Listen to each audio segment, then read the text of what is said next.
It's a new year and a new chance for you to make a fresh start with your compliance. We're going to be bringing you a daily tip, strategy, or idea that you can use to improve your program. Here's your host, Tom Fox, the Compliance Evangelist.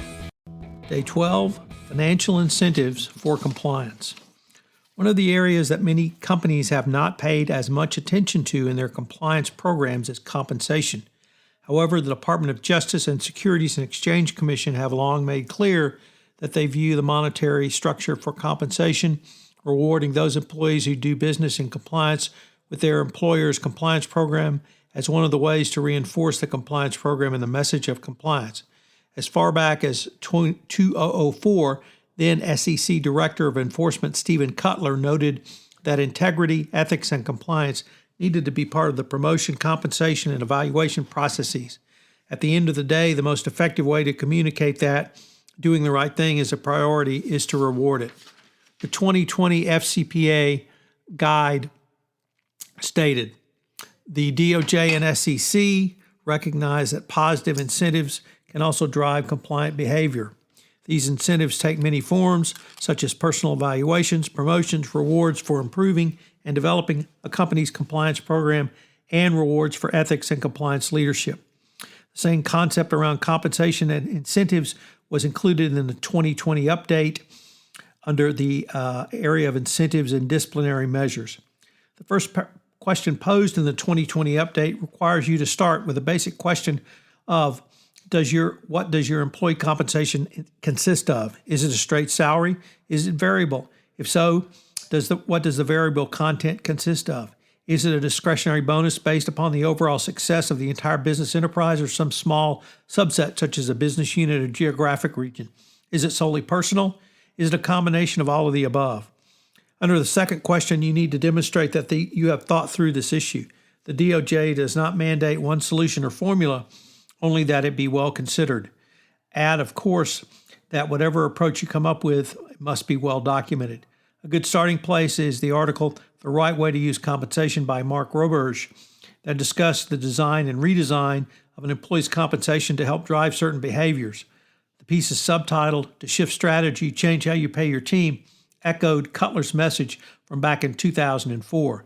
The article lays out a framework for a CCO or compliance practitioner to operationalize compensation as a mechanism in a best practice compliance program. As your compliance program matures and your strategy shifts, it is critical that the employees bring in revenue and understand and behave in ways that support the new strategy. The sales compensation system can help ventures achieve that compliance. The prescription for you as the compliance practitioner is to revise the incentive system to focus employees on the goals of your compliance program. This may mean you need to change the incentives as the compliance program matures, from the installing of the building blocks of compliance to integrating anti-corruption compliance within the DNA of your company. What are the three key questions you should ask yourself in modifying your compensation structure? First, is the change simple? Second, is the change aligned with the company values? And third, does it affect behavior immediately due to the change? So under simplicity, keep your compensation plan simple when designing your program. The simplest way to incentivize employees to create metrics that they can understand and are achievable. Second, alignment. You need to state the most important compliance goal your entity needs to achieve. From there, you should determine how compensation program can be aligned with that goal. The beauty of this alignment is that it works for your sales force throughout the entire sales cycle. And three, immediacy. It is important that such structures be put in place immediately, but in a way that can incentivize employees. As part of immediacy, there must be sufficient communication with your employees. Under the third question from the 2020 update, you need to have documented examples where additional compensation or promotions were made to employees who did business ethically and in alignment with the corporate compliance program.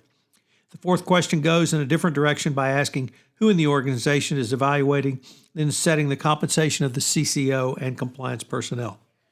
Obviously, the power of a compensation plan is to motivate employees not only to sell more, but to act in a way that supports your company's business model and its overall culture and values. From the compliance practitioner, one of the biggest reasons is first to change a company's culture and to make compliance more important, but then integrate it into the DNA of your organization. You must be able to evolve in your thinking and your professionalism to recognize the opportunities to change and then adapt your incentive program to make the doing of compliance part of your company's everyday business process. We're going to have a quick word from our sponsor, and we'll be back with today's 3 key takeaways.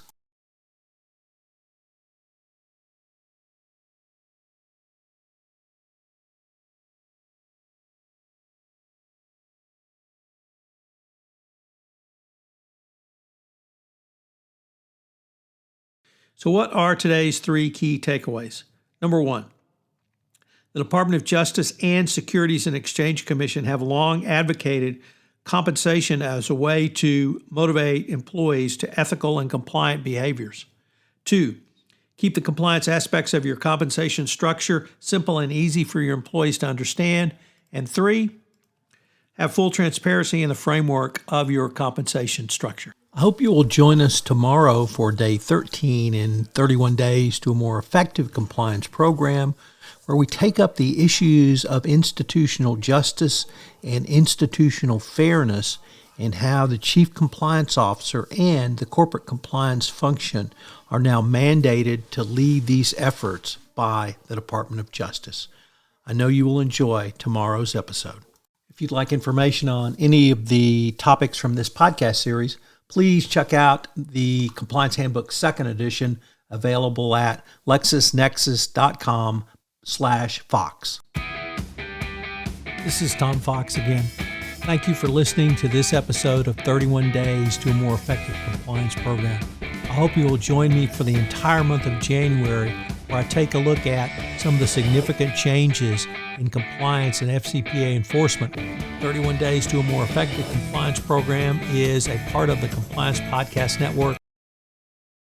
This podcast is a part of the C-Suite Radio Network. For more top business podcasts, visit c-suiteradio.com.